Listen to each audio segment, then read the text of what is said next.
አደይንማ ያልተመኘ ማን አለ ብለህ ነው? የቀየው ሰው ሁሉ ሲመኛት አይደለም እንዴ ኖረች? ምን ዋጋ አለው? ሁላችንንም ጉድ አድርጋን ሄደች እንጂ። አይ ጫኔ፣ አንተስ እንደው ሳትመኛት ቀርተህ። አደይ ወደ እናቷ ሄዳለች። እዛ ከሄደችም በኋላ የሰፈሩ ሰው እነ ጫን ያለው አደይ እንደመጣች ስላወቁ ለአባቷ ደውለን እንንገረው ማንም ሳይቀድመን እያሉ ነው።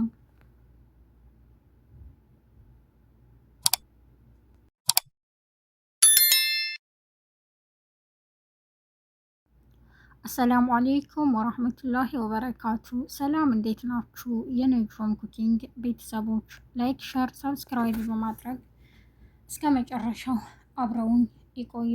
ዛሬ ይዤላችሁ የመጣሁት ሰራተኛዋ አደይ ክፍል 60 ነው። አደይ እናቷ ጋር ከሄደች በኋላ ያው የሰፈሩ ሰው ስለሰሙ አባቷ ከተማ ይንከራተታል፣ እኛ ደውለን ማንም ሳይቀድመን መናገር አለብን ይላሉ።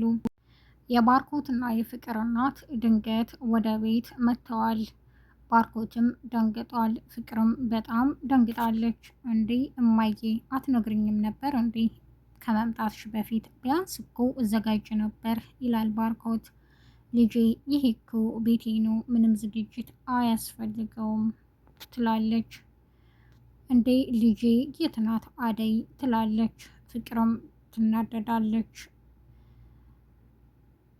አደይን እንዳይሆን ልጄ የምትያት ትላለች። አዎ አደይን ከልጅነቷ ጀምራ ነው የማውቃት ትላለች። አደይ የለችም ይላል ባርኮት። የት ሄደች ስትለው ከእናቷ ጋር ክፍለ ሀገር ይላታል። ፍቅር አድርጊ ያልኩሽን አላደረግሽም እንዴ ይላሉ እናቷ ወደ ፍቅር በመዞር።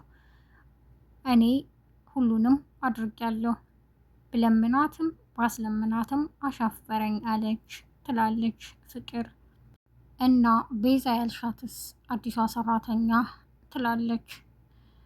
ያው ይቺ ናት ወደድሻት ብላ ቤዛን ሰራተኛ ናት ብላ ለእናቷ ታስተዋውቃታለች። ቤዛም በጣም ትደነግጣለች። ባርኮትም ይደነግጣል። እና ለምን ቡና አታፈይልኝም ትላታለች። እሺ በማለት ወደ ኪችን ትሄዳለች። ባርኮትም ቆይ ላሳያት፣ አዲስ ስለሆነች እቃው ያለበትን ሁሉ አታውቅም በማለት ይገባል። ቤዛም በጣም ታብዳለች። እናትየዋ ቡናውን ሲጠብቁ ቆይተው እንዴ ቡና የለም እንዴ ብለው ወደ ኪችን ይሄዳሉ። ቤዛና ባርኮትም ሲጨቃጨቁ ይደርሳሉ። እንዴ የታል ቡናው ይሏታል። አንተ ደግሞ እዚህ ምን ታደርጋለህ ይሉታል።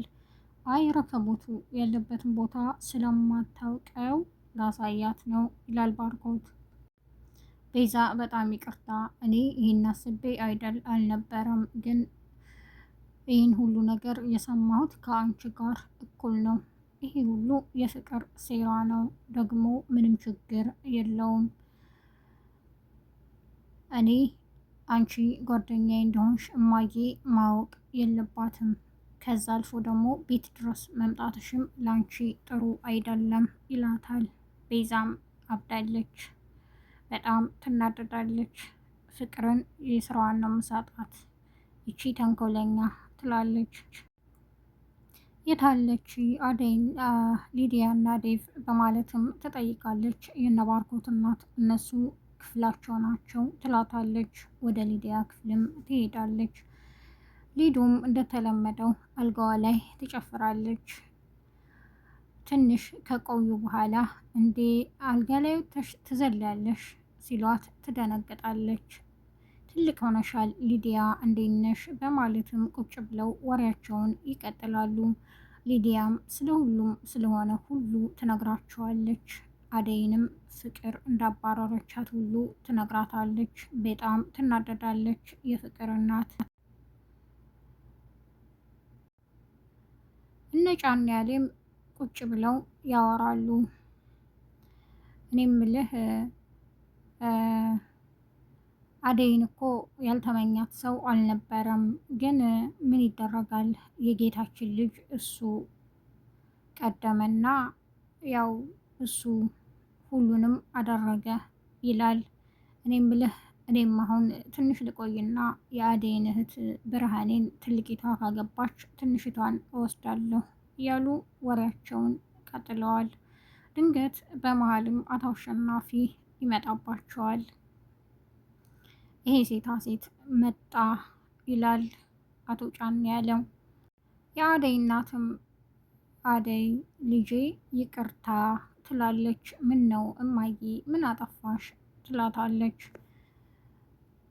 ምንም ለእናንተ መሆን ስላልቻልኩ ምንም ማድረግም ስላልቻልኩ ትላለች የአደይ እናት።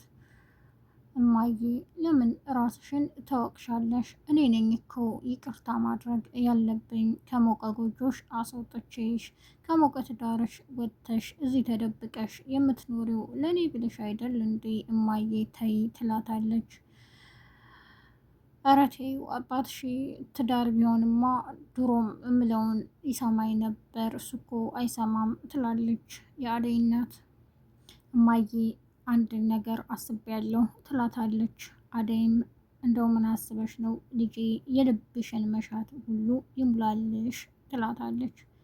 አደይም አሚን እማዬ፣ ግን እኔም ተቀይሬ እናንተንም ለመቀየር እናቴ ድልቅቅ ብለሽ እንድትኖርልኝ ወደ አረብ ሀገር ሊሄድ ነው ትላታለች። የአደይ እናትም ምን ነው እኔ በህይወት እያለሁ ልጄ የትም አትሄጂም፣ እዚሁ ይቸግራኛል እንጂ እዛ ስንት ሆነሽ ሰርተሽ ነው ብር የምታመጪው? አይሆንም፣ እኔ በህይወት እያለሁ እንዳታደርጊው በማለት ይነግሯታል።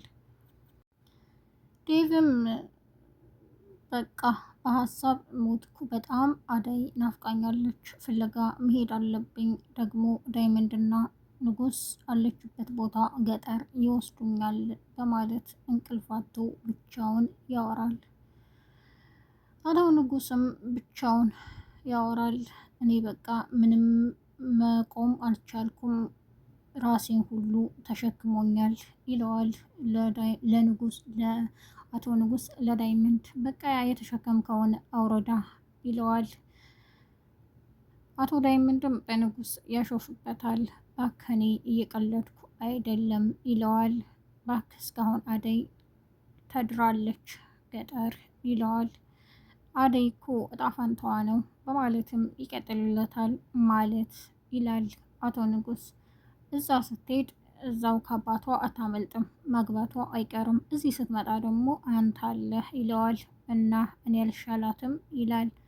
በል ዝም በል እፈር እንዴ፣ እዛ ብታገባ እኮ ንግስት ሆና ነው የምትኖረው፣ አንተ አንድ ጭልፋ የሌለህ እያለ አሁንም ንግግሩን ቀጥሏል። እኔ እኮ እወዳታለሁ፣ በቃ ይሄ ይበቃል ይላል አቶ ንጉስ። ናኦልም ወደ እነ ኤላ ቤት ድንገት ይሄዳል። ኤላም በጣም ይበሳጫል። ምን ልታደርግ ቤቴ መጣህ በማለትም ይጮሃል። ሊዱም ድንገት ባርኮት ወደ ክፍሏ ሲሄድ ባርኮት እኔ የምልህ ግን ቤዛን ትወዳታለህ በማለት ትጠይቀዋለች። አዎ ምን ነው ግን ይላታል። እኔ እንጃ ይቺ የምትወደድ ልጅ አይደለችም ትለዋለች። እሱም ግራ ይገባዋል። ብርሃንና አሸናፊም ውሃ ቀርተው እየመጡ እንደለመዱት ያወራሉ። እነጫን ያለ መንገድ ላይ ያገኟቸዋል። አንተ ሴታ ሴት የሆንክ ሰውዬ እንደው መቼ ይሆን ከሴት ስር የምትጠፋው እያሉ ያሾፉበታል። አቶ አሸናፊም በጣም ይናደዳል። ነው እኛ ሳናውቅ ይችን ልጅ አጭተህ አስቀምጠሃታል ይሉታልም። እሱ እናንተ አይመለከታችሁም ይላቸዋል። እረ ሞት ይሻልሃል፣ እናትህ ታማ ተኝታ ያንተ ሚስት ማጨትም እያሉ ያፌዛሉ። ምክንያቱም አቶ ጫን ያለው እና ጓደኛው ለራሳቸው ብርሃኔን ስለሚፈልጉ። እኔም ብልህ አደይን እኮ ሁሉም ሰው ይመኛት ነበር። እኔ እናንተም እኮ በአደይ ተደባድበን ነበረ አታስታውስም እንዴ ይለዋል። ግን የጌታ ልጅ ንጉስ ቀደመንና ያው ከሱ ማውጣት ስለማንችል ነው እንጂ ይላል። የከፈለኝ ልጆች ደግሞ እንደው ምናችሁም አያምርም። ይልቅ አባትሽ ከተማ ለከተማ ከሚንከራተት ከአባትሽ ጎን አትቆሚም ይሏታል ብርሃንም በጣም ትናደዳለች። ውድ ቤተሰቦቼ ላይክ፣ ሸር፣ ሰብስክራይብ በማድረግ እስከ መጨረሻው አብራችሁኝ ስለቆያችሁ አመሰግናለሁ። አደይ አሳልፈው ይሰጧት ይሆን እነ አቶ ጨን ያለው?